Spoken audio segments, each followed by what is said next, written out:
Let's come to order the City of Hayden Planning and Zoning Commission meeting. Today is January the 3rd, 2022. Before we start, does anybody on the commission have any conflicts of interest with any agenda item tonight? No. Here we do not. All right, that was a little early. I guess we should do a roll call, commission members first, huh? I promise I'll eventually get this down. Did we do the pledge already? That's next. Okay. Commissioner Bemis, Here. Vice Chair Davis, I am present. Commissioner Gibson, Here. Commissioner Howard, Here. Commissioner Prickett, Here. and Commissioner Taylor is right there. Thanks, Sean. Keeping me from what a way to make an entrance.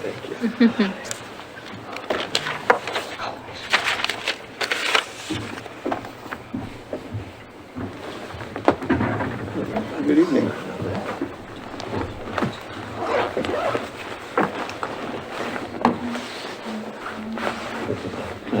Yeah, would you like to lead us? No. Please do. I pledge allegiance to the flag of the United States of America and to the republic for which it stands, one nation, under God, indivisible, with liberty and justice for all. Okay, do we have any additions or corrections to talk about? Nope. None. Okay, we called for conflicts of interest. Any conflicts of interest tonight since you weren't here? No. All right, wonderful. Next item up is the consent calendar, which is just simply the approval of meeting minutes from December 20th. Is there any discussion or is there a, what word always just throws my head? What is it? Motion? Thank you, motion. I'll make a motion to approve the minutes. Second it. Okay, we got a motion to approve the meeting minutes from December 20th, 21, and a second. All those in favor, just Aye. indicate yay. Yay. Yay. Any nays? Okay.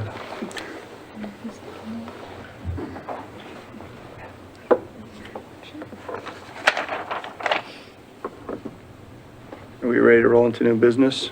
All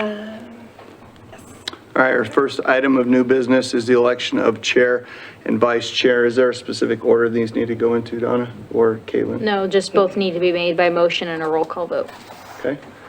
I guess we'll do chair first since it's listed first. Do we have any nominations for chair for planning and zoning? I nominate Alan Davis. I second. Okay, before we vote that, I do want everybody to understand that this is an open thing, and if somebody else wants to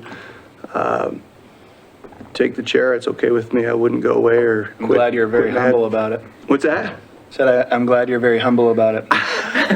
All right, fair enough. So nobody else really has any desire? No. Fair enough. All right, should let this one's a roll. Roll call, yep.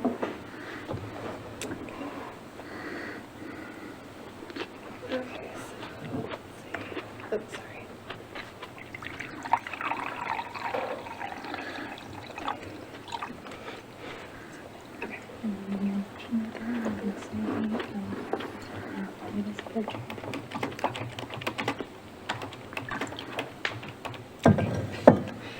Okay.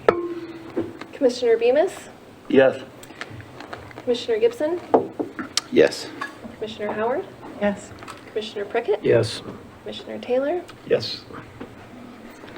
Vice Chair Davis. I guess my vote doesn't matter, yes.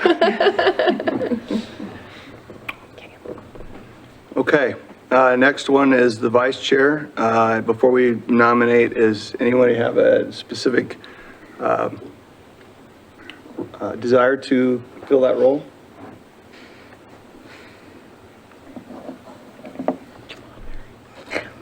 Really? Would you guys prefer if I nominate somebody, or? That'd be great. I can do that as long as nobody's feelings are gonna get hurt, because it's not a personal thing. I'm going to nominate Sean Taylor to be vice commissioner. If you'll accept it, of course. I'll accept it. I'll second that. That's a good choice. Okay. Roll? All right. Commissioner Howard, Yes. Commissioner Prickett, Yes. Commissioner Bemis, Yes. Commissioner Davis, Yes. Commissioner Gibson, Yes. Commissioner Taylor. Yes.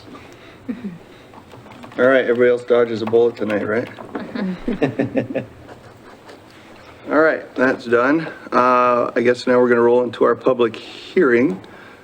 Before we do, real quick, if anybody is interested in what kind of use or category is allowed in what zone, I have the matrix here. If you don't have it handy, I think it'll be relevant to our Want to pass that down here? case tonight, so you can see what's approved where. Chair, can I interject briefly here? Yes, ma'am. In a previous Planning and Zoning Commission meeting, or City Council, I'm not sure which, we had a member of the public question how many minutes people were allowed to present their information. So in the front of everybody's book is Resolution 2017-4, which identifies that the applicant has 15 minutes to describe their proposal and how they're meeting the standards of approval. Staff's explanation is also 15 minutes. Individual testimony is 5 minutes, and so we will have a timer running for the 5-minute folks. The chair always has the opportunity to extend those periods if you so desire. And then the rebuttal time by the applicant is as needed to adequately respond to the previous speakers. I checked with Sabrina before tonight's meeting. We do not have any group presentations, so there wouldn't be anybody that from the public that would be able to present longer than 5 minutes. Okay, very good. Those just for the public that's present. If they did have a group presentation, those would have had to come in at the public meeting cutoff time period so that we could plan accordingly.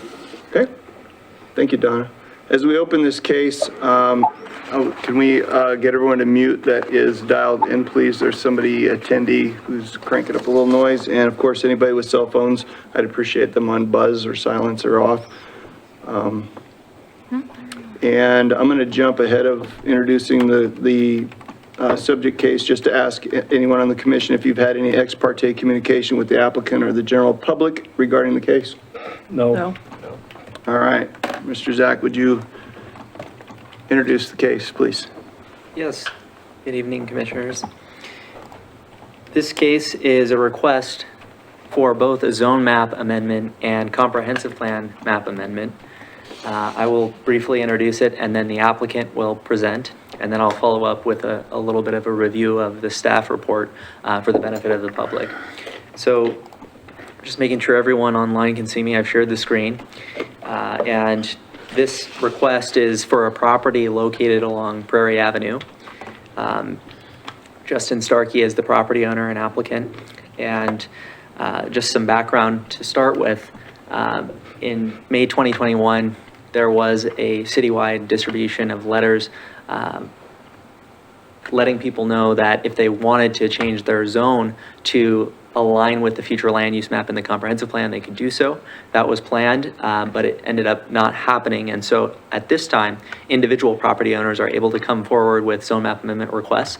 In this case, the applicant wants to rezone the property from single family residential to commercial.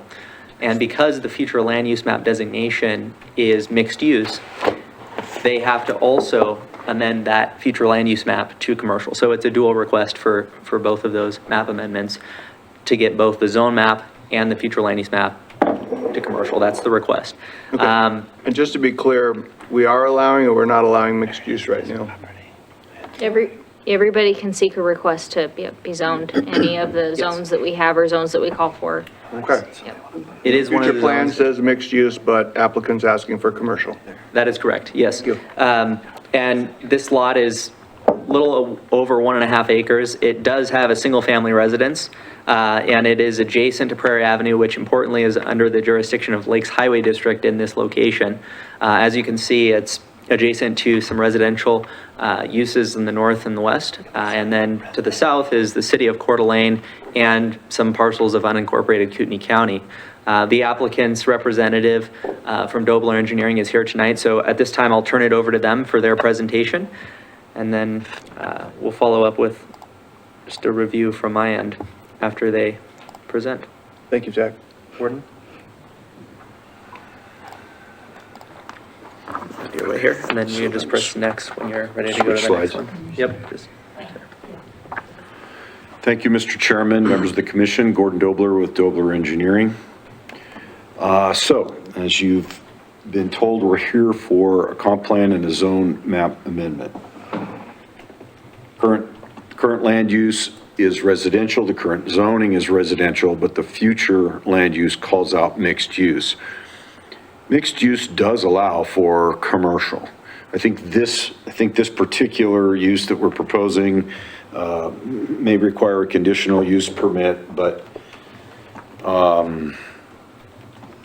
well, let me just come back to the site here. So I want to bring a few things to your attention before we leave this picture. So we do abut residential on the north and the west side, but there is no physical connection to that. And we'll come back to this later. All the access is off of Prairie. This is also zoned commercial with the development agreement.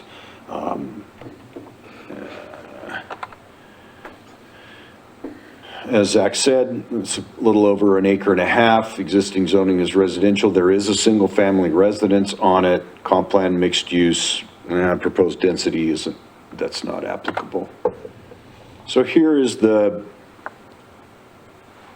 zoning map, and I want to point out a few things. Again, this is the property right here. This is existing commercial that is also mixed use in the future land use map.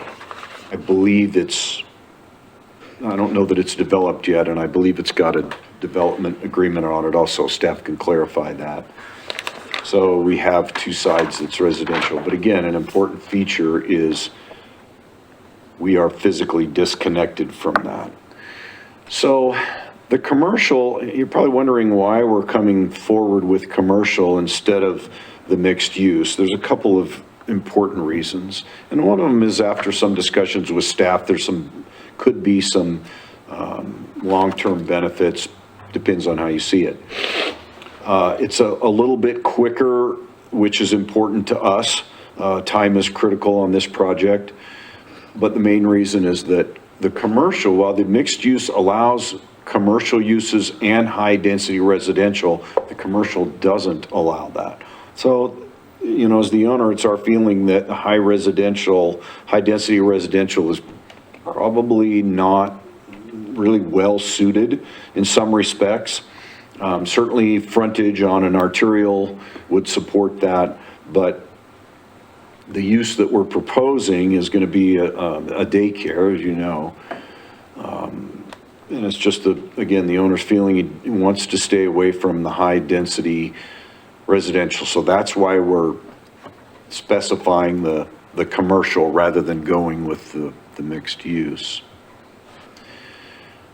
We believe that the commercial does follow the intent of the comp plan, and I'll go through some of my reasoning here, but because the mixed use does allow commercial, so we're not really deviating from that part of it. Again, the only part the commercial wouldn't allow is the high density. Another important point with the commercial use is that it really doesn't add, because we're not adding single family, it doesn't add any demands for parks or public facilities or other city resources that single families would. This is a daycare, so it's an ancillary use. You know, people are already on the road. We're not generating, you know, additional impacts in that respect. I'll come back to this in a minute. So this is a conceptual site plan to support some of what I'm saying, is that you can see that we've got a daycare facility, there's an existing residence, there's an outbuilding here, but the plan is we'll develop parking around a new structure. All of the access will come off of Prairie, so you won't have any traffic at all coming to the north or the west into the existing residence. In addition, the commercial zone requires a 20-foot buffer, which can be reduced to 10 with side obscuring fence and basically solid landscaping. We actually will have more than that. Swales here we will have at least 15 feet over here, and really, this is just undeveloped. And then off the end of the parking, there'll be 10 foot, and where it's 10, of course, we would have the side obscuring and the denser landscaping. We probably will over here too, because it's a daycare. We'll want it fenced all around. Just to be clear, the two structures that are permanently, or that are existing on the north end, are going to stay? Good question. That's my next point. I just don't want to leave this before I make a few other comments. So you have a substantial buffer around this. You've got utilities that are already on site. Sewer comes in on the north side, so we're not having to really go out and bring in sewer and water. Water's already in Prairie. So we feel like with the daycare use and the site plan, it's going to be really minimal impact.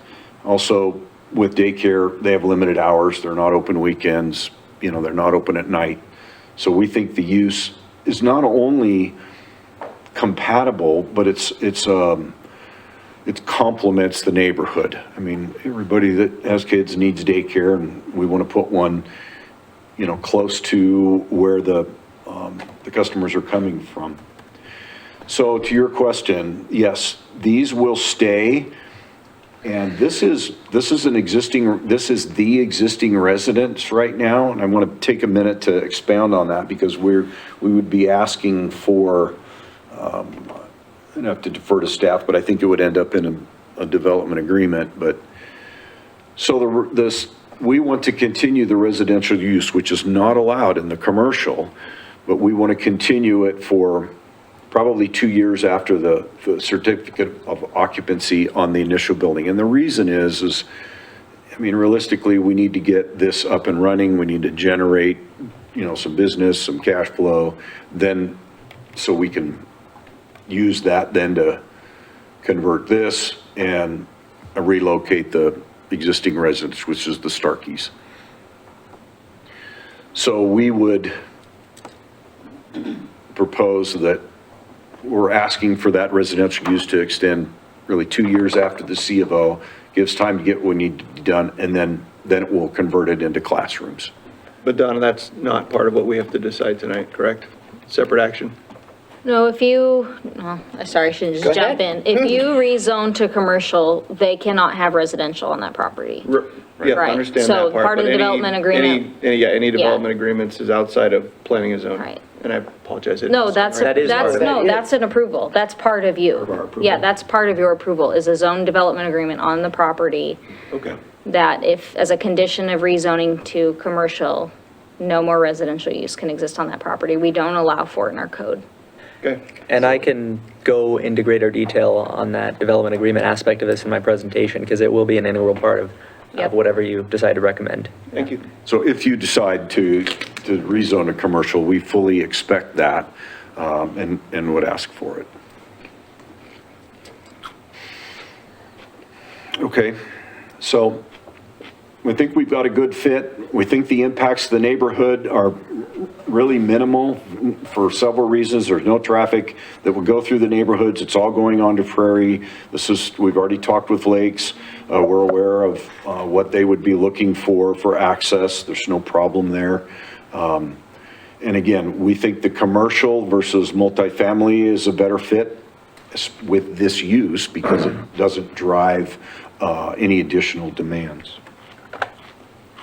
That's it, pretty much plain and simple. Okay, any questions for the applicant? So your intention is to keep both of the existing structures? You're just going to change the use? On the residential, the existing shop, if you will stay as storage for the daycare and whatnot. If I can actually come back to a few points that I wanted to make on the comprehensive plan and why we feel that it conforms to the uses. I'll just come out, if you've seen, I have it in my narrative, but I just do want to touch base on them real quick.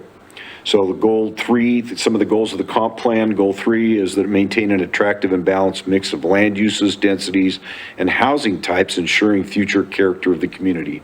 We believe that the proposed development will provide complementary neighborhood commercial use while maintaining the character of the surrounding uses.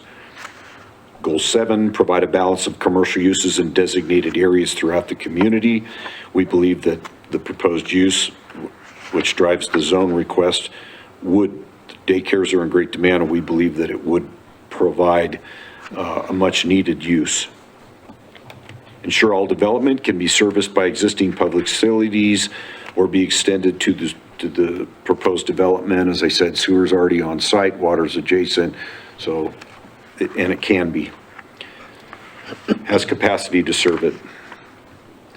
Policy 4, the city should evaluate community-wide impacts from the development, identify their needs for public facilities and utility services, circulation, housing, and effects on city resources.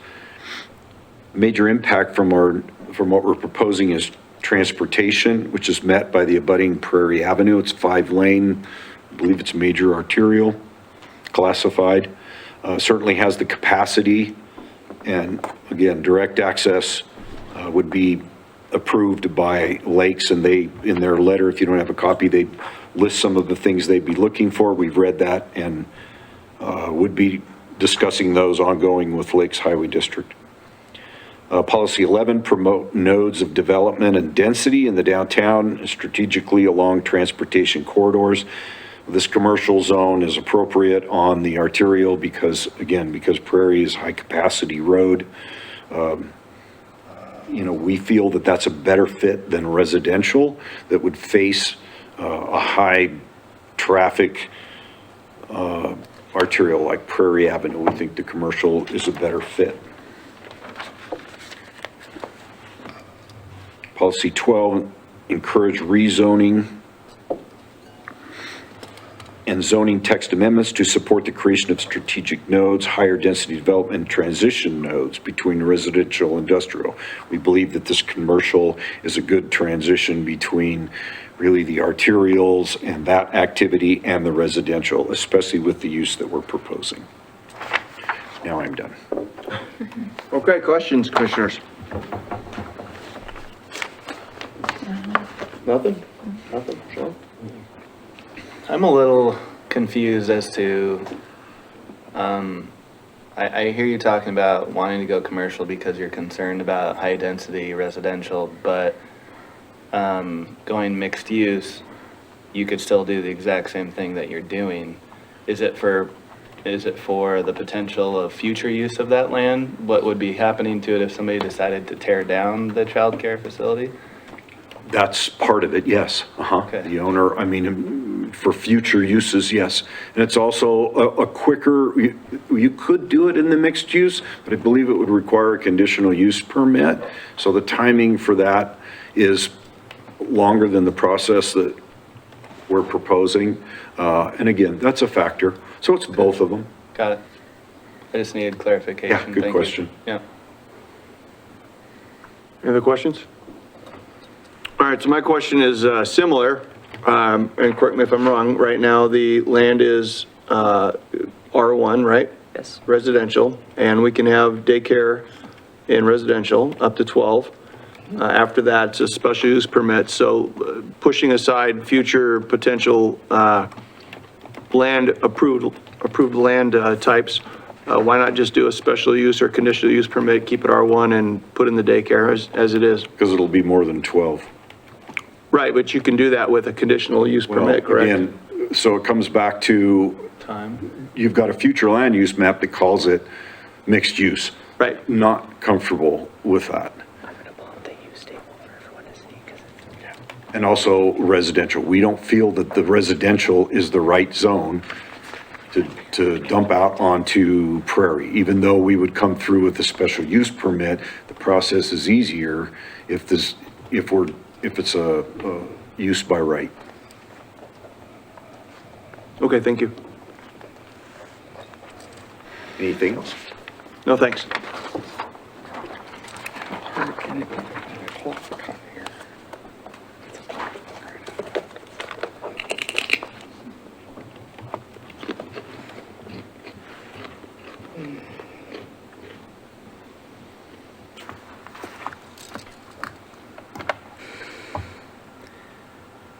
And as I go through my presentation, I will try to emphasize aspects of this that will hopefully clarify some of that conversation. There was a lot of discussion about the different uses in various zones. So at the end here, I'm going to pull up the use table directly from the code so everyone can take a look at it. So we can kind of look at, with the childcare facilities, what each zone allows. I think that'll be helpful. Just as some background, indeed, a childcare facility in the commercial zone would be allowed of right. And so that's kind of the starting point. If this were to be rezoned, the applicant would be able to establish the use. But as was mentioned, the single family residence, that's a prohibited use. So a zoning development agreement would be a necessary component of this discussion in order to make sure that the existing residence doesn't persist on site indefinitely, because you could not allow that indefinitely in the commercial zone. And so that's going to be an important thing, and I'll go into the zoning development agreement aspect of this at near the end here. But before that, I just want to give some basic background based on the standards of approval in the code. So as we discussed, the applicant went over a little bit of the context. I think the other thing worth noting, just while we're on this aerial image, is southwest. If you can see my mouse just right here. Oh, actually, let me start this slideshow. Right here is a public school. It's in the city of Coeur d'Alene, but that's the other, I think, interesting use in this area that's worth knowing what it is. This is a public school. And so the standards of approval, you all are familiar with generally. As far as this particular proposal, the applicant already discussed how they believe these standards are met.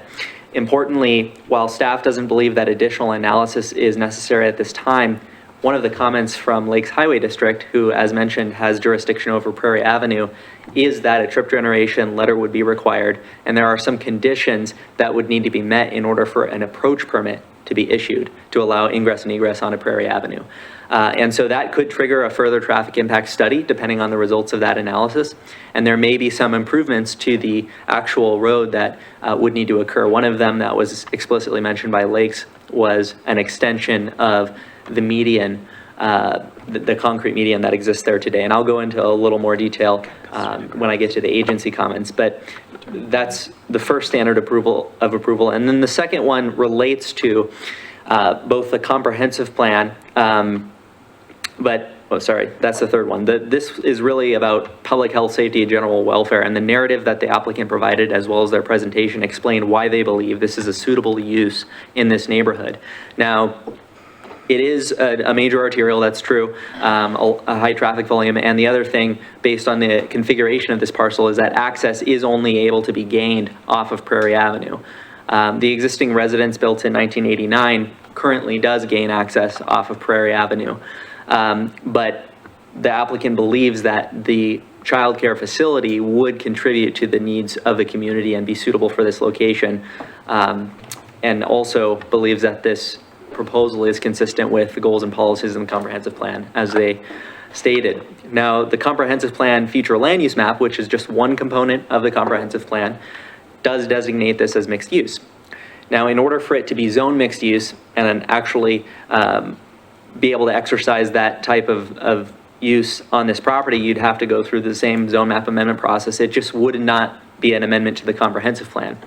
But that mixed use is, as you see here, a bit of an island just west of Ramsey, and there are parcels adjacent to this that I'll get into in a little bit of detail because they have a zoning development agreement on them now. They're commercial with a zoning development agreement. So I'll go into what that means and use that to preface our discussion of potential zoning development agreement for this parcel.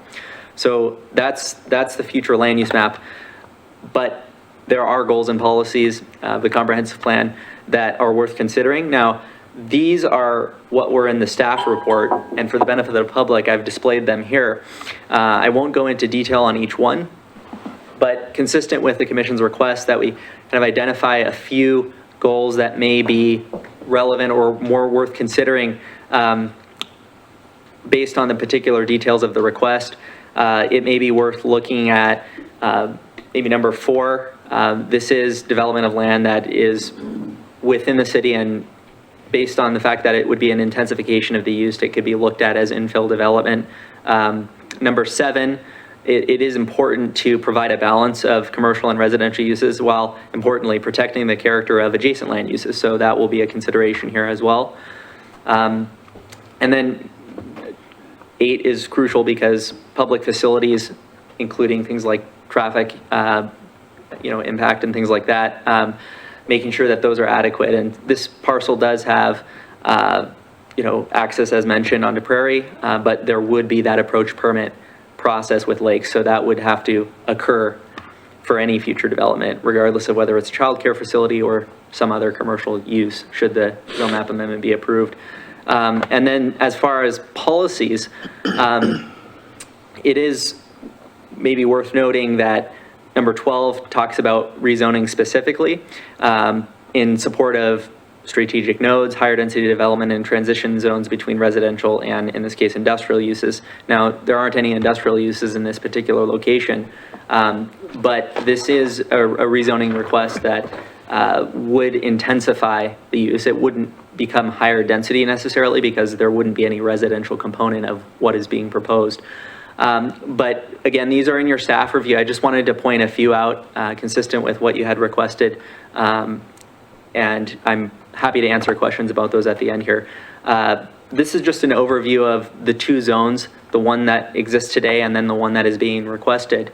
Now, commercial, of course, is more limited than mixed use in that it does not allow for that residential component. There is an allowance for a caretaker residence by conditional use permit that could be applied for. That's worth mentioning just because it might factor into that zoning development agreement discussion.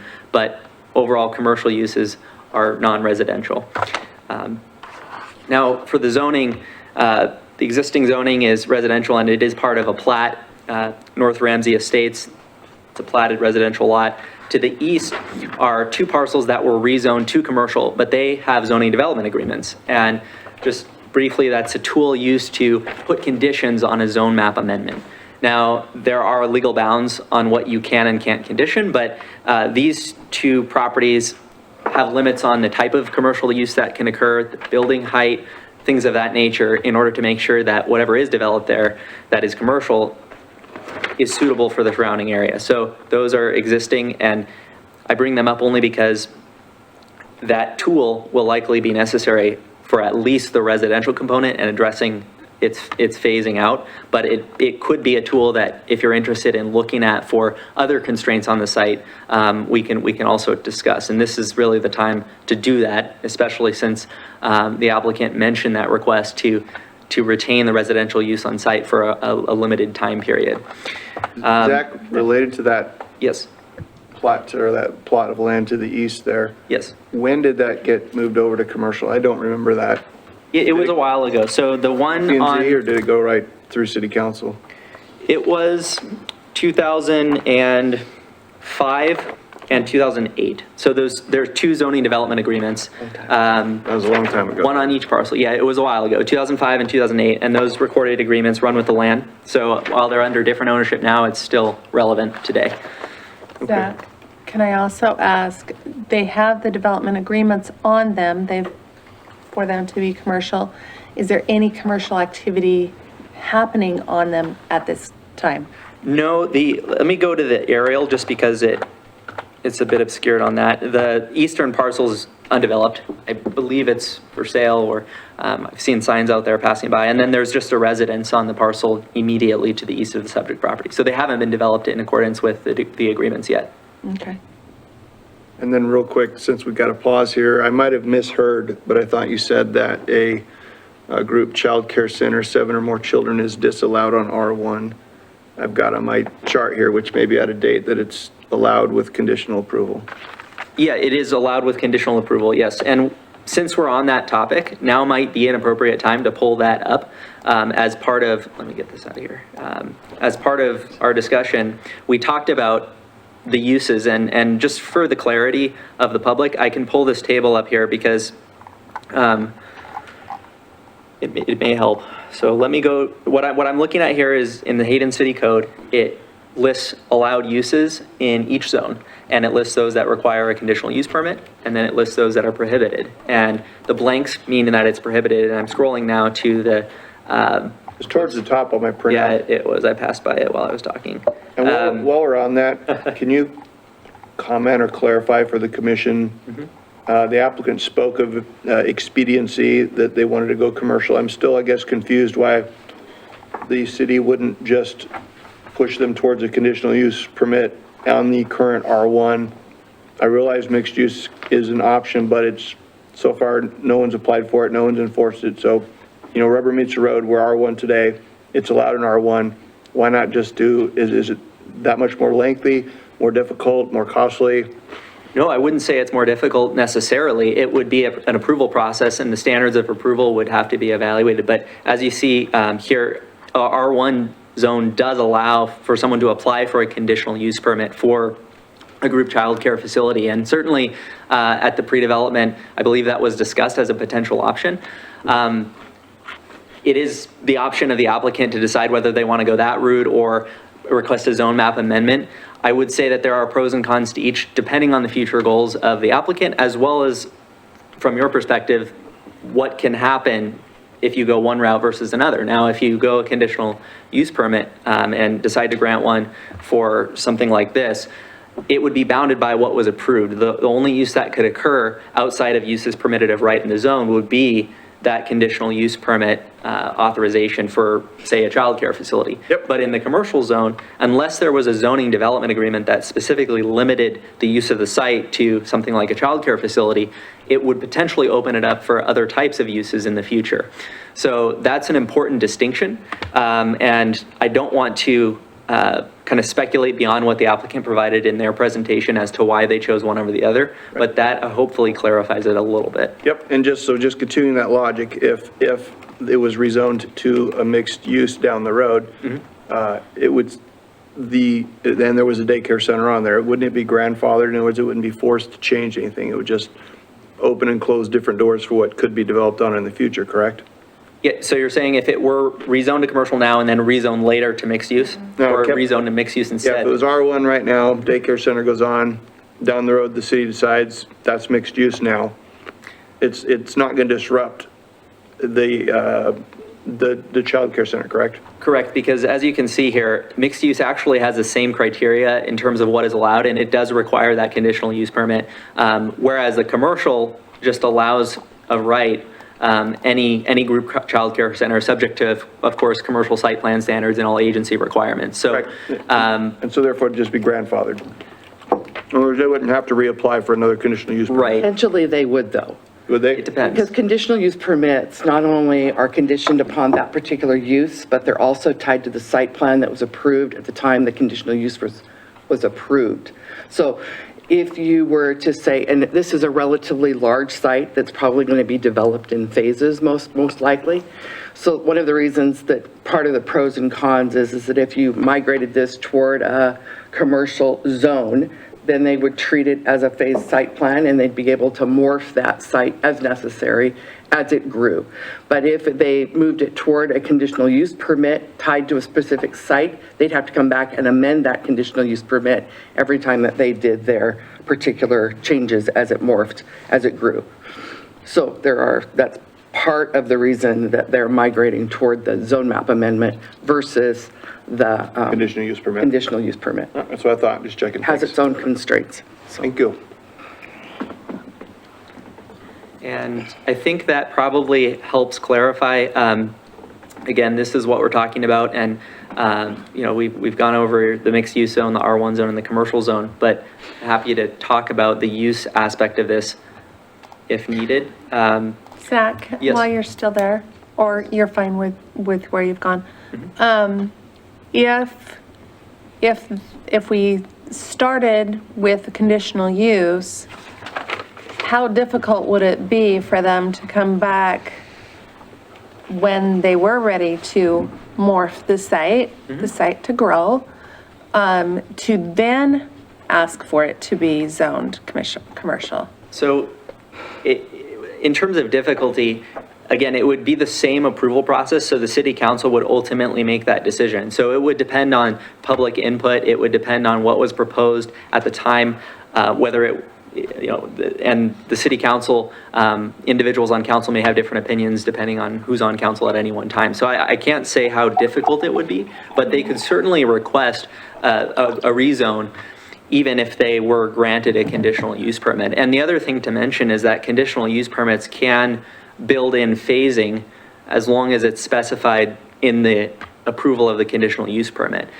You can have flexibility, but it can't be open-ended in that you have to specify what you're approving, because it's assumed that the things that are allowed in a zone are those that are allowed of right and those that are explicitly permitted through something like a conditional use permit. So you could phase something through a conditional use permit, but as Donna mentioned, this definitely goes, I think, further in allowing for that flexibility, because the commercial zone just allows it of right. So it's not to say that they couldn't get a conditional use permit if it was found to be appropriate, and then have a rezone to commercial down the road. That would just be a different approach. Additionally, just because we keep bouncing this conditional use permit end zone back and forth, a conditional use permit allows for the use, and it sets the parking requirements, the landscaping requirements, and all of those. All those requirements are already required as part of the commercial site plan. So many of the conditions that you would impose on it to make that quasi non-residential use work on the residential zone, you would already be applying under the commercial zone. Okay. As part of the future site plans.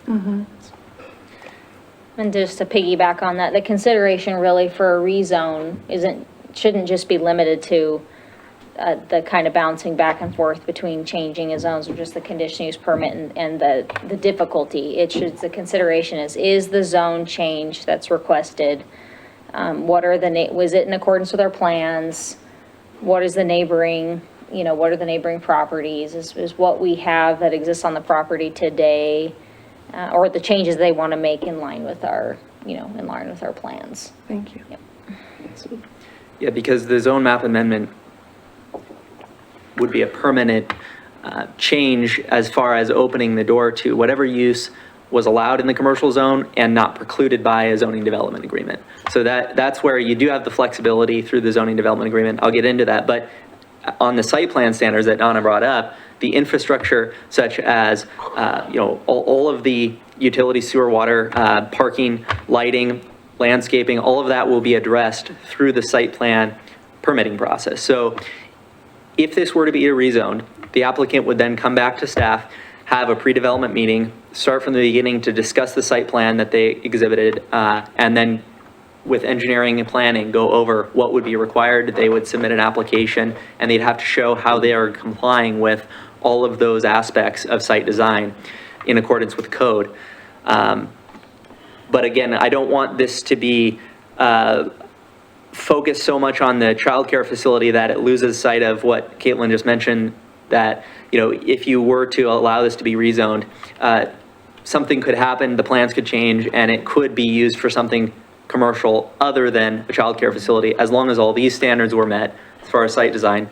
And then nothing could occur if it was precluded by a zoning development agreement that prohibited that sort of use. So that's where you do have flexibility to say, we only want these types of uses allowed. In fact, since we're on the topic, if I could read just one of the use limitations in the adjacent zoning development agreement, it might help illustrate this very briefly.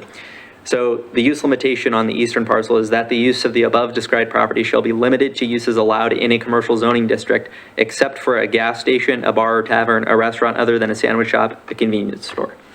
So that's an example of how they chose to take those uses and say, not these ones, but everything else. So that's just an example. But we do have the option to recommend a conditional approval. Yes, absolutely. That would be through the zoning development agreement. So you would basically, the way you would articulate that is recommending approval accompanied by a zoning development agreement with the condition that the residence be removed after X amount of time, and if you desired, that these uses are precluded, or maybe only this use is allowed. I would want Caitlin to comment on any specific condition that you decided on to make sure that it's consistent with legal. Yeah, I think, like in the example that Zach just read, I think those make sense for this property. You have to think in line of, well, on at least some corner and some lines, it abuts residential. So would we want a gas station right there, or would we want a bar or tavern? And that's the whole Maybe point of my not. Maybe questions. we also don't want, a Les Schwab or something that's loud. I'm just thinking of noise and things like that. So, That was the point of my questions, Yeah. was to, let's say just hypothetically that we said, okay, for the childcare center, or I'm sorry, to put it commercial, what protects the residents that live right behind them from somebody changing their mind and saying, oh, we're not gonna put it in the childcare center. After all, we're gonna put it in a Les Schwab, and nobody wants to live next to a Les Schwab. yeah, I think some of those instances make sense, but I think there's a lot of uses in line. I can see a lot of uses in line with, not specifically like they mirror a child care center, but they're, dentist office or something like that, that is the same, Monday through Friday kind of operation, or a small doctor's office or things like that. As Zach mentioned, there's a public school almost adjacent, right across the street, as well. Nexa is across the street, and it's in Coeur d'Alene, but it's in the vicinity. And, That already preclude bars and taverns because of the distance? it's probably 300 feet. I'm not sure how wide, Prairie is, but I'm sure it's close, If we had a commercial development agreement on the property next door, why did we recommend that for mixed use in the comp plan? I don't know. I don't know why that was done. And like I said, that property could always seek a rezone to mixed use.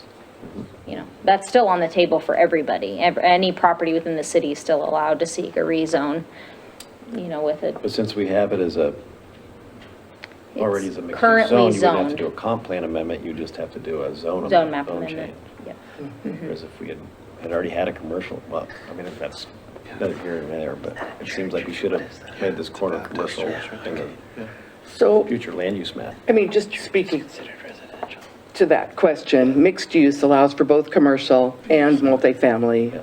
You've got a church that's like to the north of this property. Oftentimes you like to have a little multifamily near a church. Look all over everywhere, you see multifamily near churches.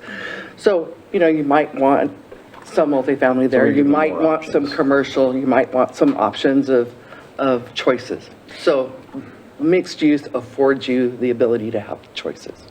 Mixed use doesn't require it have to be, has to have a residential component. You have three options in mixed use. You can do commercial with residential multifamily, or just commercial. Whether commercial is required is the location to the streets. I can go back to the aerial. Yeah, thanks.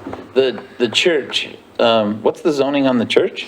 Residential, Looks like single family. residential, single family, if it's all So yellow. hypothetically speaking, Oh, somebody that's the could put church, in yeah. something far worse than a daycare for traffic and not have to change the zoning, hypothetically speaking. Hypothetically. Yeah. Yeah. Yep. Yeah, and it's important to note, I think, when we're talking, if we're going to start talking, which is definitely an appropriate exercise at this time, but if we're going to start talking about other uses that aren't being proposed, we'll have to look at that individual use to see what would be allowed in the residential zone. So a religious institution would actually require a conditional use permit in the single-family residential zone. So Today. they would have to, Today. to seek so if they were to propose, say, or if someone were to propose a church on this property, then they would have to request conditional use permit approval in order to do it. But you're right, they could definitely request something that may have an impact equal to or greater than the daycare facility without having to go through the zone map amendment, because there may be that conditional use permit path for a specific use if someone were to desire that.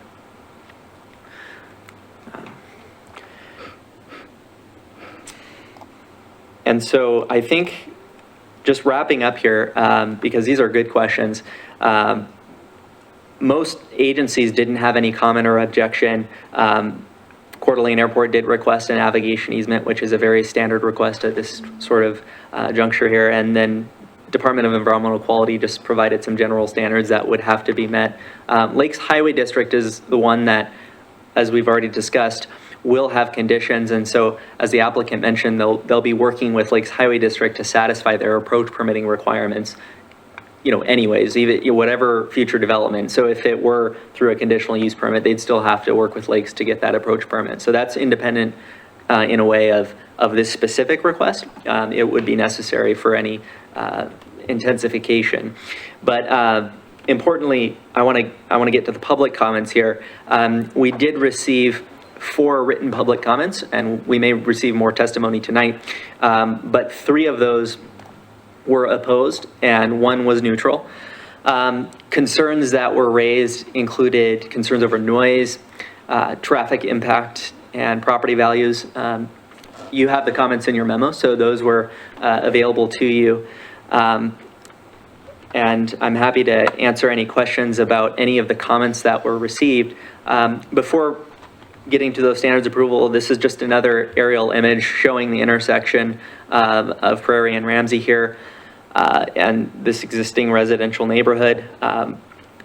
You have an interesting mixture of uses down here, but again, that's not in the city of Hayden, and it wouldn't, these unincorporated parcels south of Prairie are not in the area of city impact for Hayden. So our city limits extend to Prairie, and there would be no plan to extend south of that. But it still should be considered in conjunction with the effect on the neighborhood. So it still is relevant what uses are south of Prairie here. And then these are the standards of approval we've discussed. In considering them, you are able to recommend approval with conditions in the form of a zoning development agreement or denial of the zone map amendment request. I could go into the zoning development agreement in greater detail if you have questions, but for now, I'll leave it there and stand for any questions you have. Will you go back to the aerial that you just had up? Yes. So currently, all of these homes are butting up to commercial property, correct? A commercial with a zoning development agreement, yes. Okay. Just wanted to make sure it's on the same page. So as part of the conditions, the 10-foot wall, or did you say 15-foot The landscape buffer. landscape? What does that mean, 15-foot landscape? Can you tell me? Landscape buffer. Does that mean there's a, It means from 15 feet from the property. Okay. Landscape. so we're not talking height-wise like the wall, 10-foot wall, we're talking height of the wall? No, I believe, and staff can address it, I believe it's a 6-foot high side obscuring fence. Okay, So so we're talking 10 foot from, Depth. it would, got it, okay. a type 1 buffer is, so our code categorizes buffers in types based on the 2 adjacent uses. And when you have a commercial use adjacent to a residential use, what would be relevant is what's called a type 1 buffer. And that is normally 20 feet, but it can be reduced to 10 feet wide as long as a fence is provided to help the purpose of the buffer, which is site obscuring, some noise reduction, basically creating that separation between the 2 uses that are different. You wouldn't have that same buffer between, say, 2 residential uses or 2 different commercial uses, but it would be necessary as part of a site plan for a commercial use adjacent to a residential use. And so it also includes trees, shrubs, ground cover. So it's got both a landscaping component and a fencing component. So the buffer is basically grass or landscaping of some sort. It wouldn't be that somebody would park their car right up against a residential fence. Right, Correct. and as Donna said, yes, it would have to be, there are actually spacing requirements for trees. If there's a swale, you have to make sure that the trees are swale tolerant. There's a bit of design that goes into it to make sure that that landscaping is sustainable over time. So as part of a commercial site plan application, we would require a landscape plan, and that is typically prepared by a landscape architect. And it would specify species that are proposed to go in that area. And so we would evaluate that to make sure that it does meet the intent of code for the purposes you're describing, making sure that there is that buffer. And Is the height of the fence something that can be specified as part of the conditional? actually, when you have a commercial use adjacent to a residence, then it is limited to 6 feet in height. So that is going to be their cap. Okay. It's limited, so it can't be taller. Right. And that is That is based on our fencing standards in our site plan standards. I don't know if I need to pull them up, but. For the residential zone. Yep, adjacent to the residential zone. So this property line, the north property line and the west property line, you'd be limited to that 6-foot fence. Now, if you're just a commercial use in a commercial zone surrounded by commercial uses, there is no height limitation of that sort. You would be required to get a building permit, but you could have a taller fence. In this case, the fence height will be limited based on that adjacent use. Any other questions for Zach? No, I'm good. All right, thank you. Okay, I have to read the public hearing. Anyone who wants to, what's that? Which slide would you like him to leave up? Okay. Do you want the standards or an aerial or a? Standards is fine. Thank you. Thank you for asking. Anyone who wants to offer comments regarding the subject case, please submit a completed form located on the table by the entrance doors. The form must have your name, address, and date, whether you want to testify in support of, opposed to, or neutral. Anyone planning to speak must do so at the podium so your remarks can be heard in the recording system. Questions and comments will be directed to the commission, not the applicant, and the applicant will have the opportunity to answer questions and offer rebuttal after all public testimony is completed. All speakers will need to state their name and address for the record before they begin speaking. I will call first those supporting the applications, then those uncommitted, and finally those opposed to the application. So we have Scott Forsell, who wishes to speak and has indicated he is neutral. So none in support then, Chair. We have no one in support of, in the audience. Ladies and gentlemen of the commission, excuse me. My name is Scott Forsell and I live at 1272 Tamarindo Lane in Hayden. I have no feelings for or against this proposal for one big reason. When I saw this come up on the website on Friday, I was expecting to see the staff report and staff memo. It didn't show up. It wasn't there Saturday. It wasn't there Sunday. It wasn't there this morning. Sometime today, the staff report and memo came up on the website, but I certainly have not had any opportunity to review it, nor has any other member of the public. I've spoken with several other members of the public who follow the Planning and Zoning Commission. None of them have had a chance to take a look at it. And although I appreciate Mr. Dobler's presentation, and I know Mr. Starkey wants to get an answer tonight, I respectfully suggest that this public testimony be postponed and decision be postponed until next week so that the public actually has a chance to review something. Thank you very much for your time. Thank you. No requirement under the Open Meeting Act or Local Land Use Planning Act to post the staff report. The Open Meeting Act requires agendas, post the public hearing, notice of the time, place, and manner in which the public hearing will be held. Same requirements under the Local Land Use Planning Act, code sections 67, 6509, and 6511. So there's no prohibition on proceeding, even though the staff report wasn't posted. But it may have been, yeah. So I just want to clarify. It wasn't on board book. I It wasn't emailed on today. board book, but it was on the city's On the On the website. website, and that's fine, but there's Under no, public hearings. there's no requirement to post a staff report. And I Doesn't could- impact But just to be meeting. clear, since it seems like there's some ambiguity. There was. On the website. Yes. This proposal was out there. The Yes. public had a chance to look at it, yes? I And think it's under the public hearing tab on the website. On board book, it wasn't posted until today. And there is, yeah, so there are multiple places one could look for it, but there's always going to be a public hearing information tab that's going to post documents in anticipation of the next scheduled public hearing. And maybe before we close tonight, I can show where that is online.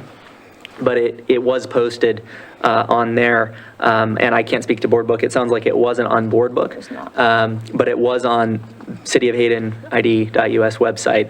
And certainly, I think if at any time anyone in the public has questions about where documents are, I would encourage you to reach out to staff because we're happy to help you and show you where these things can be accessed.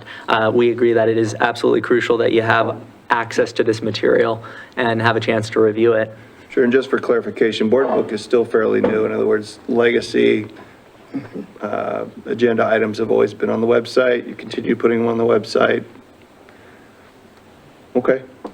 Ladies and gentlemen, for the 8 months that I have been attending Planning and Zoning Commission meetings, every single time there has been a hearing come up, there has always been a staff report and staff memo given to the public before the meeting so the public has a chance to review it. Essentially, what these folks are saying here is that we can bury this anywhere in the city website and we're legal. Okay. I'm not an Well, attorney. that's I your will- words. I didn't say you could bury it. I said it's not required under the Open Meeting Act or Local Land Use Planning Act. The notice of the time, place, and manner, which you have because you're here, is required. The staff report is not required. For clarity for the record, that's what I said. Understand. Thank you.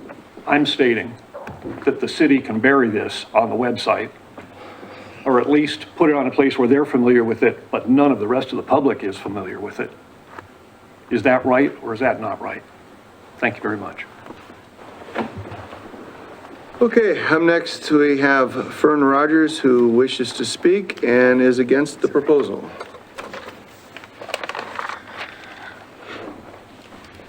My name is Fern Rogers, and I live at 8126 North Sally Street. My backyard abuts the Starkeys' backyard. Their dog and I have a relationship. Anyway, what I'd like to say is I appreciate the conditional use permit philosophy, because in my mind, I'll use Chomper Cafe that Hayden put in. It enhanced the whole area and the park. I mean, it's wonderful. And I think with the school going in right across the highway, or prairie, a childcare is absolutely awesome. Because if you've got 3 children, 2 in school, you can come and drop off the 3-year-old and it's right there. So I have nothing against having the daycare center. What I am concerned about is the commercial requirement. And just from hearing, okay, the residents is staying here and then 2 years later it's going and we can develop this, there would be, Les Schwab would not enhance the neighborhood. And it wouldn't help having the school have a convenience store there, so the kids are running across prairie at lunchtime trying to get stuff. So I just wanted to vote very strongly for a conditional use permit. And that's all I have to say. Thank you, Fern. Thank you.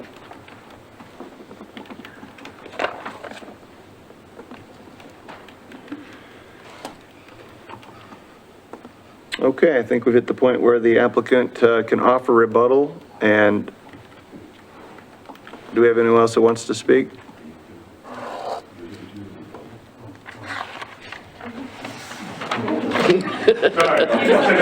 It's just a little clarification, but Just as a quick reminder, you can rebut anything that's been said, but you can't bring up anything new. Otherwise, we just go around in circles, right? yeah, I get it. Thanks. Yeah, appreciate that. So we talked about a lot of things. I appreciate it. And I do resonate with the concern of just a commercial blanket zone. We get that. That's not what we're asking for. You guys talked about a conditional use permit versus a rezone. I believe Donna spoke very well to the intricacies of a conditional use permit. They're very site-specific, and should really anything want to be modified from building square footage to building layout to parking, any of that, that has to come back for approval. We are really hoping to avoid that and yet address some of the, again, some of the concerns of just a blanket commercial. We get that. Yeah, we're not, I think in general, we're on the same page. But again, we would like to avoid a conditional use permit for those specific reasons.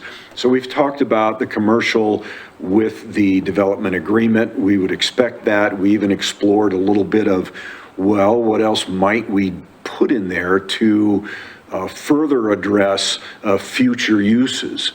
I think we would be open to that line of reasoning. It makes some sense. I think it addresses, concerns of just a blanket commercial. You might want to discuss it, and we may want to talk a little bit about it, but I think you could go from one extreme to say only, a childcare facility would be allowed. I don't know that we would be opposed to that in a land development, zoning development agreement. But there are probably other uses that we're not proposing, but the Planning Commission may want to consider that are also low impact. Office use, things like that, or preclude certain uses that, again, would have high impacts.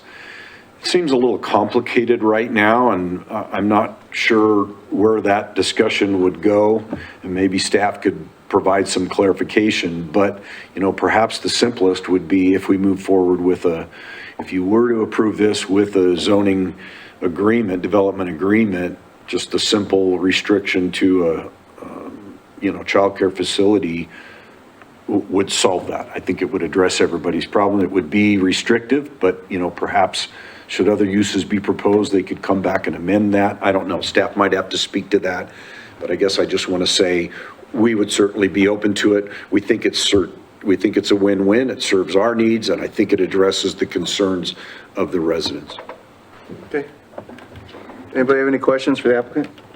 Yeah, Donna, can you touch on what he just said? So if we were to give this development plan of restricting it solely to a childcare facility, down the road, yes or no, they could actually come back to us and say, hey, I'm interested in changing that development.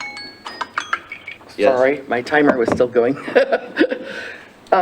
It would, if they wanted to do a different use other than a daycare center, childcare facility, whatever you want to call that, whatever that code section calls that.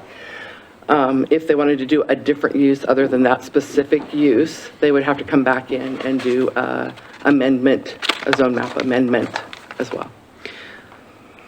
And the development agreement itself will have provisions for modification and termination. So it should specify how the modification is to be treated and then how it's going to be terminated, if anything. Usually it has pretty standard language about how it runs with the land, regardless of ownership. But if it specifies how it's to be modified or terminated, then if we get to that scenario, we all know how to handle that request. And because it is a recorded document, it runs with the land unless it's superseded by another recorded document of the same nature. But it takes the city's approval to change it. Right. Correct. Right. So a whole nother step for that. In zoning. Yep. And This then the is city their council. original plan. Because we as it won't is. release it from from title. It'll be Yeah. recorded on the land. So without a release from the city, it's there. And that's a noticed public hearing. Yep. So, Yep. you've got potential for public input should that ever occur. Could you just make any other use just subject to a conditional use permit? No, it's Well, Would that be? only to follow our code. within the bounds of the commercial zone. Yeah. You could propose it such that, you're allowing this specific commercial use, but other commercial uses may be permitted of right, require a conditional use permit. That's possible. Would you agree, Donna, as I would defer to Caitlin. Yeah, I and wouldn't want to go down. I was going to say, I think conditional that just kind of changes. Muddies the water. Muddies our code. I mean, you have an applicant here, if I understand Mr. Dollar correctly, and I'll let you confirm, but who is saying they're willing to have a zoning development agreement that limits this to childcare facilities. So I think this takes a lot of work off the commission, right? Now, we don't need to think about what we don't want, what we do want. They're willing to have this specific use is what I'm hearing. I agree. I don't want to muddy the waters, and honestly, I want to come away with the residents saying, yeah, we're comfortable. We pretty much got what we asked for. We support the commercial use, and we're sure we can leave here being sure that it will be a daycare unless there's another notice public hearing. We vote for that. Okay. So, can I ask? Yep. Caitlin, Well, hold, real quick, if we're gonna not ask the applicant, let's close the public Okay, hearing that's and then cool. we can beat Yeah, up on the that's fine. city. Is Yep. that all right with everybody? that works. All right, so I guess we'll close the hearing. Now it's closed. No more questions or comments will be allowed for the public. For the commissioners, do you wish to proceed? Schedule deliberations for another date? Say proceed. Can we take a short break? Yeah, let's take 5. Let's come back at 6:20.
All right, so I told my first lie, we're gonna resume.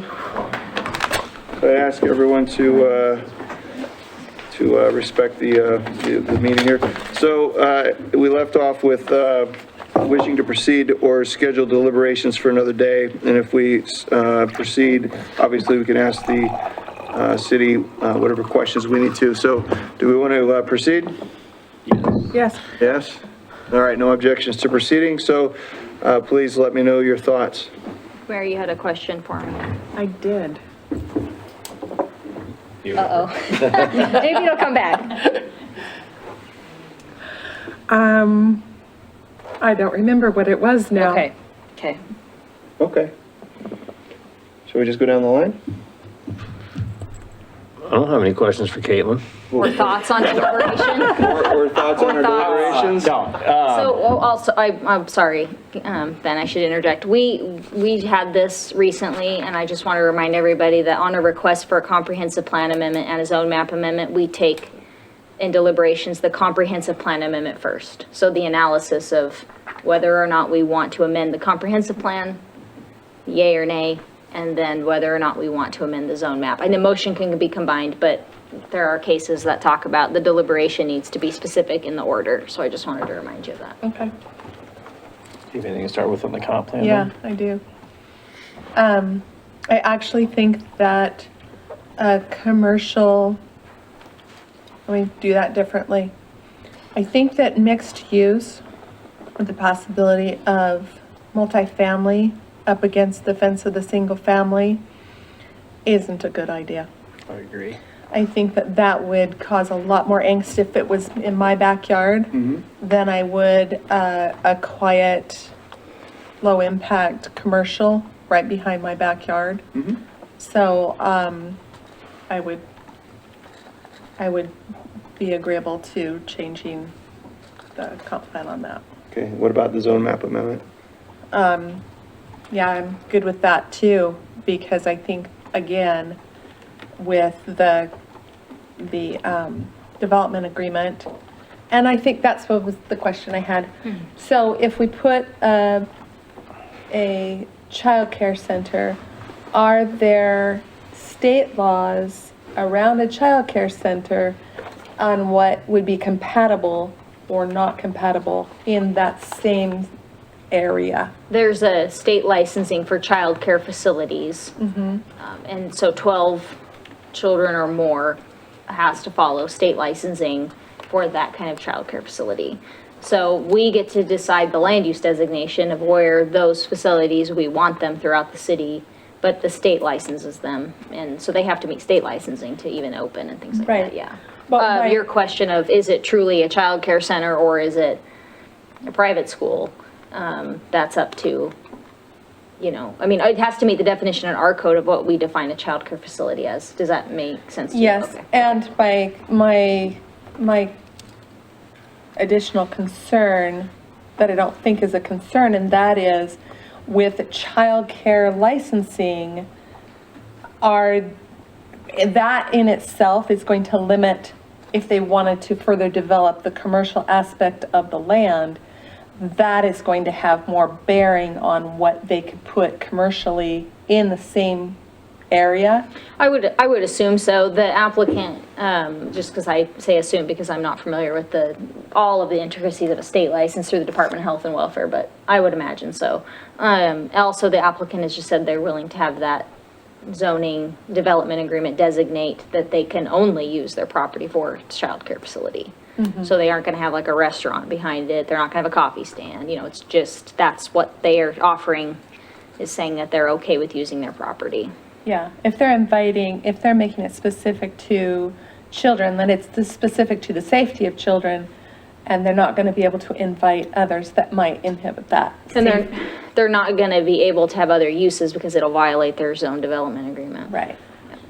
What about a conflict between any potential zone development agreement in this plot of land and the commercial uses to the east. So it's both properties are specific and on their own, so each have zone development agreements that run with their own respective. So on one, you couldn't have a gas station, on that one, we don't bind other properties, we have no ability to do that through another zone development agreement. Understand that. Let me rephrase. Do we have to worry about any conflict? For example, and I'm just pulling this out of the air, if a childcare facility went in, are there any, say, state laws that say, well, then you can't have X within 200 feet of it, but the zoning development agreement of the Eastern Plat does allow for that, and now we have a conflict? I mean, do we have to worry about that? I'm not aware of any of those. I mean, the other Eastern law has a zone development agreement that doesn't allow a bar and tavern. For example, there's a state Right. law that you can't have a school, I would assume a childcare facility could be, if you read that statute broadly enough, can't be within 300 feet of, That's what I was but getting not at. of a pre-existing one. So if there was already a bar to the east, I mean, I don't know whether the state licensed them is a wholly separate question from Right. whether you sitting in this capacity as the Planning and Zoning Commission are okay with designating this land A, commercial, and B, with a zoning development agreement that specifically limits it to childcare. Right. They may not get licensed by the state. They may. That we don't govern that. It's just, are you okay with that land use designation? That's really your purview is the city does a comprehensive plan amendment from mixed use to commercial make sense given the, either what we call for in the comp plan, our desire, what our goals and policies, what the neighboring properties are. Does it fit that area? Does it fit with what we know about Prairie and what Lakes Highway District is saying about, and traffic and all these requirements? And then second to that is does this make sense to change the zone for that? Right, I think the commission's concern is that we don't want to potentially introduce or put a condition on something that then conflicts or violates the adjacent property owner's rights. Yeah, and I don't think they will have, once it's built and, they may have other limits, but they also are already limited by their zone map amendment. Or zone development agreement, excuse me, anyway. Okay. So if we make that development agreement and then the applicants go and cannot get licensed by the state, then they have to come back here and go through this whole process Yep, again. and they could ask to amend the zoning development agreement, which requires to modify it, to release it requires a public hearing. Okay. Although, one thing that and that's an important point, because certainly when we're talking about such limited scope of use by one use being allowed on this site, we haven't been through any permitting process for a daycare facility. We're only talking zoning. So we haven't gone through site plan evaluation. Right. We haven't solicited agency comment on a specific site plan proposal. Lakes has indicated certain conditions, but they haven't looked at a site plan, to my knowledge, unless the applicant has presented what they presented to us to them. And the other, so we're really limiting this, and there's no guarantee that it would be permitted through those avenues. And so I don't know if this is something worth discussing, and please jump in here, Donna or Caitlin, if this is incorrect, but I have seen zoning development agreements that have a clause in them that revert it back to the single-family zoning, for example, if, for example, the use that's specified isn't established within a certain period of time. So, should the applicant attempt to establish a childcare facility and be unable to, based on state requirements, zoning of the parcel shall revert back to single-family residential, or something like that. Yeah, and that's common. I think actually most of ours do have that, and it makes sense if you carry the logic forward, right? Because we're only approving the rezone to commercial with the zone development agreement. Okay, well, what if they can't get it? Then are they still commercial? No, because they can't operate a childcare facility. So that thinking makes sense, that it would revert back to single-family residential. Most of our agreements have Zach's right, have a clause in it that says that if it can't be designated this, the use reverts back. Not prohibited, of course, from seeking rezone in the future, conditional use permit, just that use reverts back. Okay, anything else? Sean? Well, I think the comp plan change makes sense since you've got a commercial development agreement next door. And then as far as the code amendment, based on, I think, childcare is a benefit to the community, they're willing to, the developer's willing to say, hey, that's the only use we can do. I think it's enough, it's kind of slam dunk. Okay, Keith? You have to forgive me if I stray a little bit, rein me back in. But Okay. if I were backed up to that particular piece of property, I'd want to see a win-win. and I think we've accomplished that. So the short answer is I'd be agreeable to both items before us, but I want to clarify why. There's a restriction that the Starkeys would, if they decided to try to improve their property as a residence, if they exceeded more than $40,000 of value by the city's estimation, not by what they actually spent, blood, sweat, and tears, they would have to put in an engineered 8-foot swale, a sidewalk. If there's power lines, they'd have to pay to move the power lines. And all of that would have to be done before they could start their project. So because that's there, it's not going to make sense for anybody to ever improve that property if it stays a residence. So it's going to just deteriorate, and because you're going to spend over $100,000 before you ever even get to spend anything on your own thing. So changing it does make sense in the interest of the homeowners, I think, because you don't want it to just be stagnant. It's going to get worse. So I'm agreeable to both, because I think that if we do limit it to something that's a Monday through Friday, banker's hours type, that's a win-win all the way around. Thank you, Brendan. I'm in total agreement, and as long as we create this zoning development agreement, then, and we restrict them to what they're willing to be restricted to, I feel like it's a slam dunk. Okay. My thoughts on the comp plan amendment and the zone amendment are that this is a reasonable request. However, I absolutely, if we are going to approve this, would want a conditional approval. No surprise there. We've been talking about it all night. I would like advice from the city, if you would, please. I don't know that we necessarily want to tie their hands to just a daycare center, but we certainly want to prevent the industrial yucky stuff from being in there. Is there a way we can word a conditional use permit? I'm sorry, phrase it, let me back up. A conditional approval that would not have to have them come back. Say, for example, if they couldn't get the daycare in, but they could do a dentist office, I would hate for them to have to come through this again. So is there any way we could word it such that, I think the. or not? Yeah, I think the one next door, the property next door had a pretty good verbiage on items that weren't allowed. Zach maybe would be able to pull that out again, but, Would that need to be part of our, yeah, we need to be specific on if you're conditionally, approving it on the condition that applicant enters into a zoning development with agreement that specifies the property shall not be used for, I think that was a bar, tavern, convenience store, things like that. I think we want to talk about those uses, that if the commission is wanting to limit it, but still provide some commercial uses. There's also the other side that the applicant has said that they were agreeable to a limit of the property to a child care facility, and in some sense, they bear the risk, right? And that they can come back before you. That's a process they have. They may have that process anyway. They may not like that, or they may down the road want to do something else that was outside of it anyway. would we be making it unnecessarily complicated to literally go down the list and say, these things are allowed, these things are not, as part of a motion?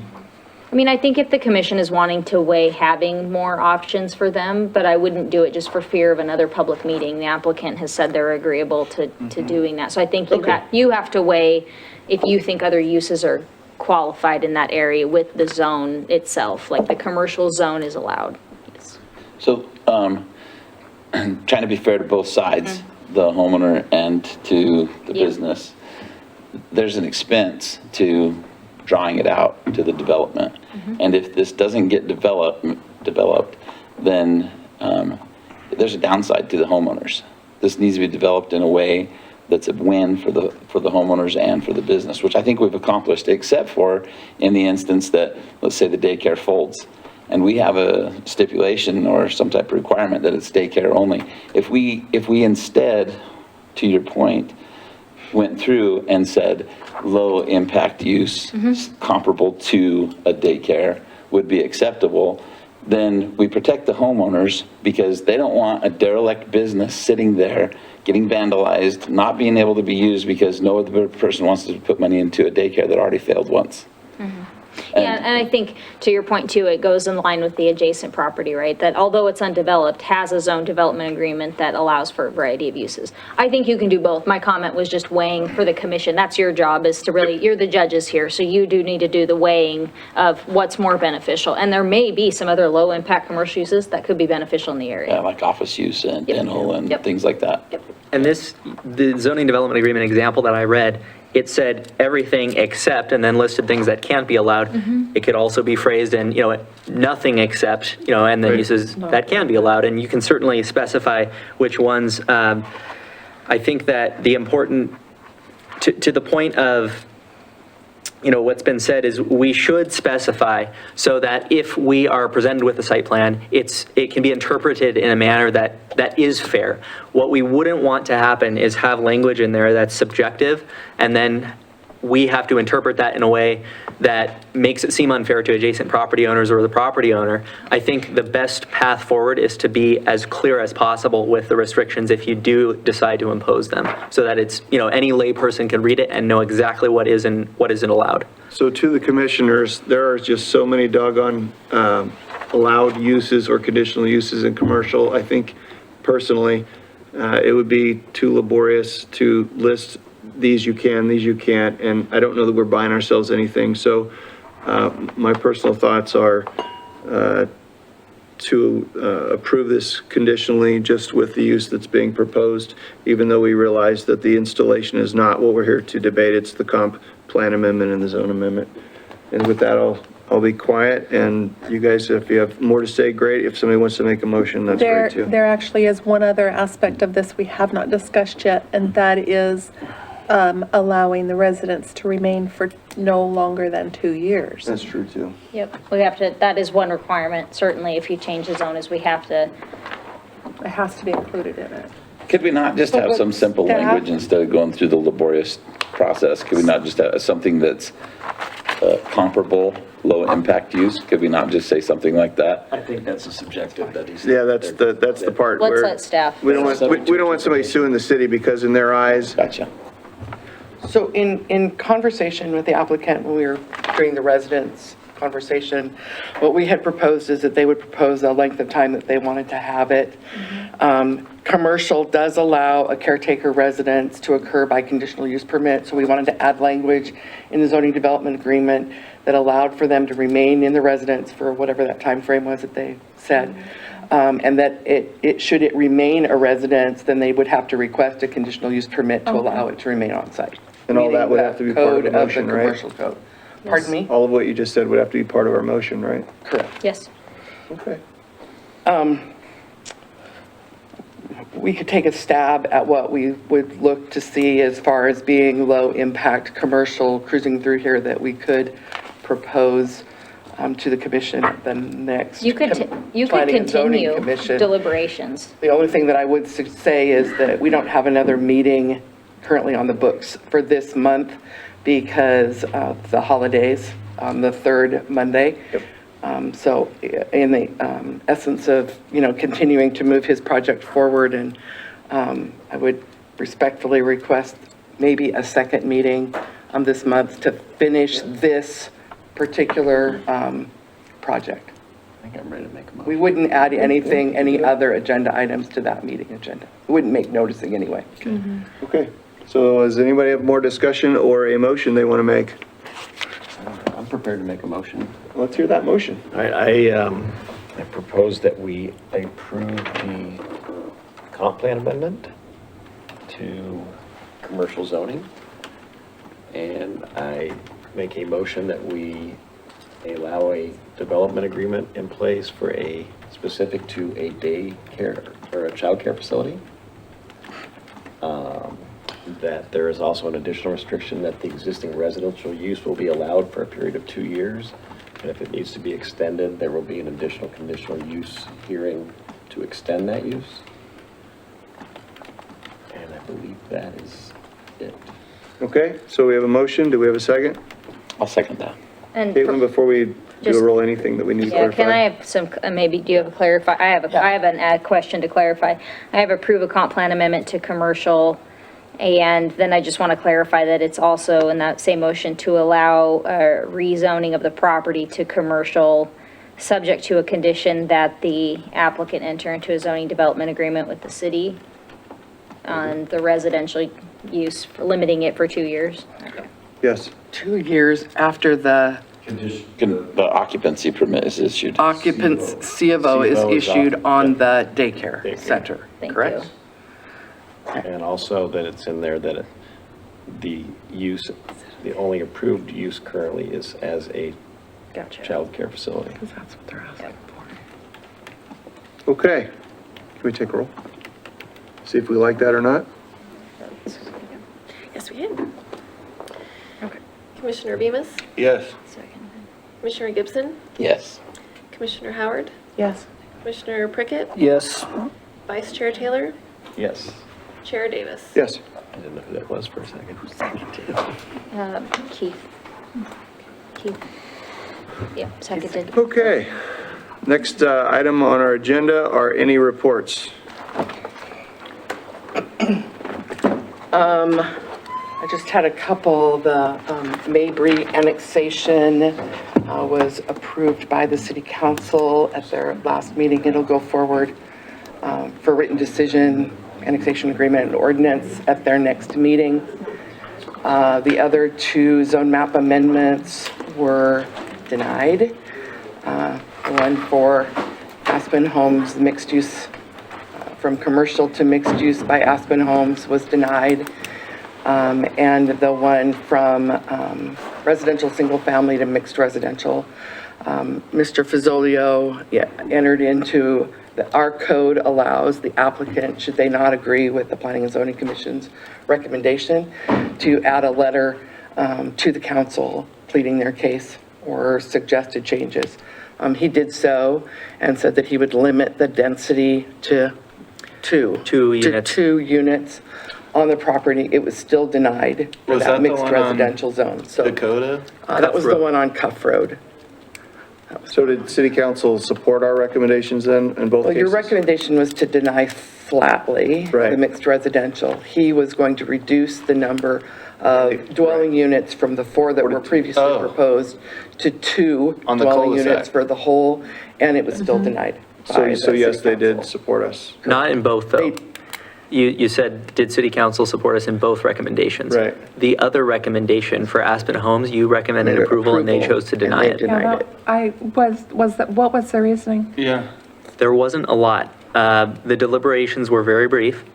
The written decision that we've drafted does explain some questions that were asked that help show the reasoning. Some of it was the opinion that rather than have a mix of uses, that particular site was better suited for just commercial, which is what the existing zoning allows. And so they did decide to deny that request. These are and too far keep it- apart. I'm struggling to From remember the the written Aspen Homes decision- case. From a Mixed use. From a process perspective, the city council's written decisions will be, the written decision will go forward to city council at their meeting on the 11th. The applicant has 14 days, or any affected party has 14 days to appeal those decisions. So I always kind of, it's an update. I don't know if they're going to appeal or not, and so we'll move forward. Should when they did that one appeal take that place? process? The Yeah, that's what Aspen one? December 14th. Okay. That was Ramsey and Hayden, Hayden, yeah. across from corner that there. little coffee, Yep, you know, pull it up. thing. Yep. I thought that was a great project. Yeah. I pulled it up on the map. It was in November. You don't remember Yeah, it? no, I do. I'm baffled I'm that It was it's their baffled that November they- meeting, and then they're Yeah, not. I'm What was the baffled vote that on they. that? One. 2-1. Oh, there That's a only- quorum of them for city there? council? 3 of the 4. Yeah, 3 or 4. There's only 4 city council members. Oh, that's right. Yeah, The the mayor's mayor not only votes counted in for face of a quorum. tie. We don't count the mayor for quorum. It's 3 or 4 city council. So city council meeting is tentatively on the 11th at 5 PM? Yeah, we Correct. have to meet a quorum. Yep. Okay. Zach's gonna pull that up, just kind of as a refresher, I guess. Which corner of the intersection are we talking about? We were talking about the southwest west corner Oh, of yeah. Hayden and Sure. Ramsey, across from the Heiko. Yep. Wow, well, they said no to homes there, huh? This property. Yeah. Just for a refresher, just so that everyone could recall, so the public hearing was November 1st, the meeting was December 14th. And we recommended that whatever they asked for was a no. No. The commission recommended Yeah. that. We said yes. Yeah. Yes. And what was it gonna, what were they asking? They were asking to rezone this from commercial to mixed use. Keeping in mind that the mixed-use component, because this is a signalized or roundabout, it's be some kind of an intersection, within 300 feet of those intersections, they are required a commercial component. So they would have had to have, if they put multifamily there, they would have had to have a commercial component as well. And the council chose to deny that request. So You know what, it just could be, and I'm speculating, I know that city council's pumping the brakes hard on anything mixed use, at least, no, you don't Yeah. think so? I don't know. Okay, I think well, I haven't seen them approve a mixed use yet, have they? They have not. Doesn't It's mean been that our they. only one. It doesn't mean that they won't. It Right, just right, means that they haven't right. yet. Correct. What I would recommend is, once the written decision is signed on the 11th, next week, I would recommend that if you have time to take a look at it, because it could be informative as a process thing, just to see kind of how it goes from a recommendation for approval to a decision for denial, because certainly that can happen. And as Donna mentioned, it may be appealed, we don't know. But we'll stay tuned, and at least so everyone's informed, I think that's the best route to go. And we're happy to answer any questions. Staff can always communicate as needed. Okay, is that it for reports then? No, one more. So we have an ordinance that was approved a couple of years ago. 2019. It's just a reminder, a refresher and a reminder.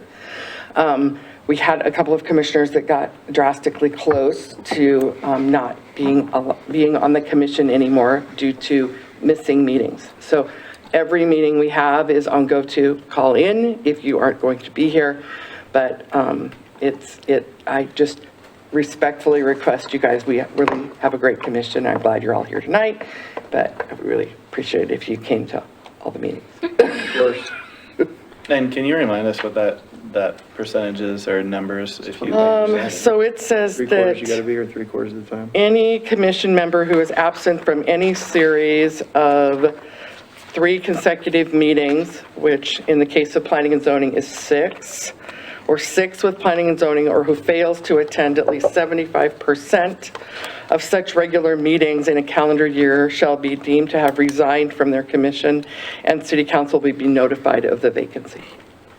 So, I mean, it's not very, it is what it is. 75%. One every 2 months, essentially. Yeah. Okay. And as far as procedurally, when we adjourn, do I just adjourn, or does somebody have to motion that? We just, on this one, we just adjourned. On council, we have it as an action item to motion, which. Okay, we're adjourned. Awesome.